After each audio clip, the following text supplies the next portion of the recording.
have such sights to show you.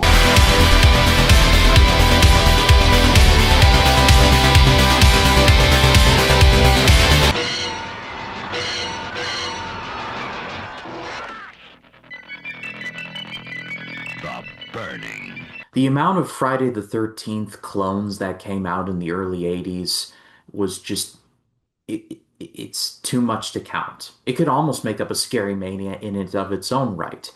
However, for this time around, I'm only going to be focusing on one of the more famous ones and one of the better ones. It's The Burning. Now, The Burning is actually one of the better Friday the 13th clones because it does take place at a camp, but that's about where the similarities end, minus the similarities to the villain and his origins. There is there's definitely Friday the 13th DNA here. However, there's enough to differentiate The Burning from Friday the 13th. It's not an outright copy. It's a clone.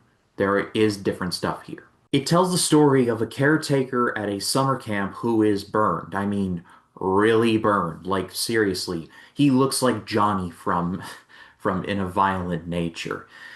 And he survives the burn and, well, decides to take out his revenge on some of the camp counselors that are still around. This movie's notable beyond the Friday the 13th comparisons for a couple of reasons. It was the acting debut, or at least the first movie appearances, of Jason Alexander, who would go on to be in Seinfeld, and Holly Hunter, who would have a long and lengthy film career. There's also something else that this movie is known for, in that it was co-written by Harvey Weinstein. Go fuck yourself! Harvey Weinstein's a bad person. I think we all can agree on that one. But, I mean, art from artist, I have addressed the fact that he is a generally terrible human being, and despite his involvement, the movie is still good. So there's that. I loved the summer camp atmosphere of this. This felt more like a summer camp movie than Friday the 13th, at least the original one. And I like that movie more than enough. But I feel like here it captures the spirit of the summer camp slasher a little bit more.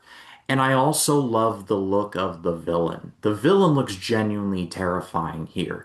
It the garden shears are a bit impractical in my opinion, but that doesn't change the fact that it's still pretty terrifying notion to see that you pull the trick on this guy, he survives and just says, you know what?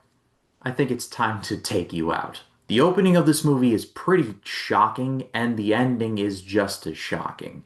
There's a part in the middle too, it involves a raft, and it's honestly pretty funny. I'll just leave it at that, I won't spoil it. What you need to know is that The Burning, Weinstein involvement aside, is mad underrated, and I feel like maybe legacy sequel's a wrong way to say it, but it deserves a lot more love, and I'll just leave it at that.